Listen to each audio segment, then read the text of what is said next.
Hey, how's it going guys? It's Nate here. And in a game as big as Skyrim, even after 6 long years, there's bound to be a few Easter eggs, references, and tiny details that slip through the cracks and evade our awareness. And I thought to myself, what better time to show some of these off than on Skyrim's 6th anniversary. So kick back, relax, and enjoy as we take yet another look at 10 tiny details you may still have missed in The Elder Scrolls V, Part 9. Starting off, whenever you get into a brawl with another NPC, your followers will always stand off to the side and draw their weapons, but never moving, just watching the engagement. However, this is not true for members of the Companions. When you have a companion as a follower and get into a fistfight, they will instead move around the outskirts of the battle and shout cheers of encouragement as well as advice at the player. Why it's only companions that seem to interact with the battle isn't clear. I don't understand why your normal followers just stand there statically, but regardless, it's the little things that count. Next, Froki is an elderly man who lives with his orphaned grandson in a shack near Falkreath. Froki is unique in his beliefs, in of it that he is opposed to worshipping any divines with the exception of Kine.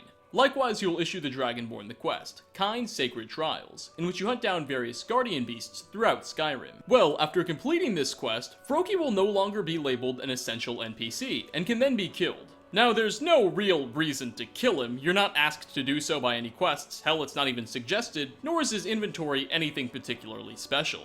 However, if your inner sadist is really nagging you, and you do decide to kill him, and then continue to participate in the main quest line and eventually visit Sovngarde, Froki will actually be there. He'll be found standing nearby the bridge to the Hall of Valor, and won't have much to say beside generic dialogue. I mean, you did murder him to death for him to be there, but regardless, this seemingly insignificant Nord will now join the company of heroes. At number 3, before we forget about the companions, during the quest Proving Honor, Companion Farkas will turn into a werewolf before your eyes. This will be the first time you witness lycanthropy in the guild, and you're given the chance to ask if all of the companions are werewolves, to which Farkas will reply, not everyone, but all the members of the circle are. It is a secret to everybody. That phrase, "it's a secret to everybody," is of course a reference to The Legend of Zelda, where it is often repeated in the game. I'd show you an image of it in use, but Nintendo would almost certainly copyright this video. Fourth on this list is a bit of a quick one. When picking locks, you can sometimes hear a small click whenever you maneuver your lockpick over the sweet spot of a lock. Here, take a listen.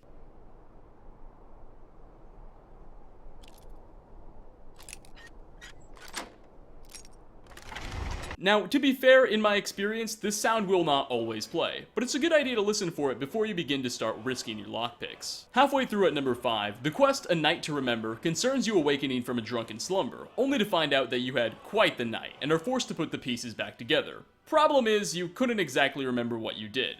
Well, after completing this quest, there's a small chance that you may randomly encounter an Argonian by the name of Deep in His Cups. With a name like that, it's hinted that this Argonian is probably quite the drinker himself. Well, Mr.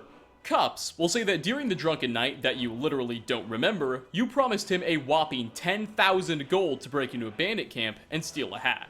Well, evidently he's done it, and now he's tracked you down like the IRS for his money. You are given a few options. Either give him the 10,000 gold, if you even have it, say you're not going to give him the money, in which case he'll turn hostile, or try and talk him down to a more reasonable 750 coins. The first time I ever found this guy, or I suppose he found me, I accidentally gave him the 10k, mainly because I was a doofus who just wanted to skip the dialogue and was playing with no HUD. I didn't notice what had happened until all of a sudden I couldn't afford to buy a horse. Needless to say, that was a save that I reloaded. Sixth, the stars you see in Sovngarde contain the constellations for the warrior, the thief, and the mage that you see often in the skill tree. Furthermore, the stars are also constantly in motion. Considering my ENB, the images may be a little bit difficult to make out, but trust me, they're there. Next, at a Tome of Periite next to the same god shrine, you can find the remains of 2 people, a wood elf slumped over a statue, and a pile of bones that has recently been chewed on by a nearby wolf. Alongside this is a poison bottle, a potion of paralysis, and a dagger. This all looks to be a reference to Romeo and Juliet.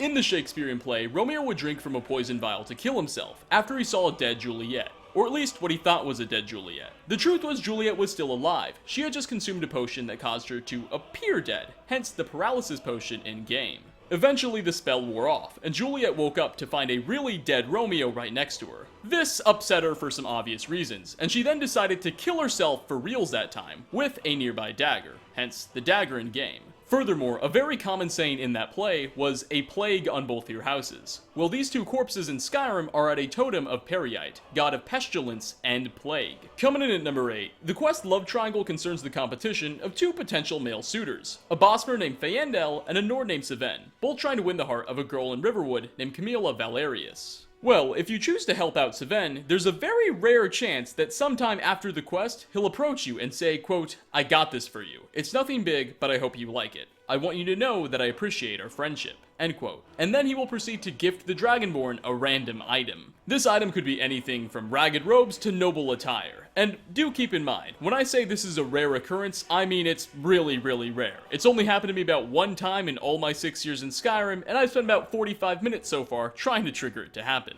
Seven does in fact seem to be the only NPC who does this. While other characters merely say thank you, this Nordic bachelor wants to pay his debts. You know who else always pays their debts? The Silverbloods do. At number 9, if you sided with them during the quest, No One Escapes Hidden a Mine, after the quest has been completed, Thonar Silverblood will approach you and give you his family ring, saying, quote, "The Silverbloods always pay their debts." This, of course, is a reference to the Song of Ice and Fire book series, where a very popular saying amongst the Great House Lannister is, quote, "A Lannister always pays their debts." And finally, to wrap this list up, as a part of a random encounter, ghosts may sometimes appear on the sides of roads at night. Should you decide to follow them, because, you know, that is a tremendously good idea, they'll lead you to a graveyard that's being ransacked by bandits. After 6 years, you'd think I would have encountered this one at least once myself, but I literally just found out about this a couple hours ago thanks to one of you guys over on Twitter. Anyway, with that, we are going to wrap up. Thanks for stopping by, everybody. If you enjoyed this video, like ratings are always very much appreciated. And what strange things have you come across in your travels? Leave a comment down below. I believe the current plan is for this series to end at episode 10, which should be out in a week-ish, unless I just keep finding more of these things. Regardless, we'll do something special for the next one. Again, thanks for watching, and I hope to catch you all in my next video. Peace out, everyone.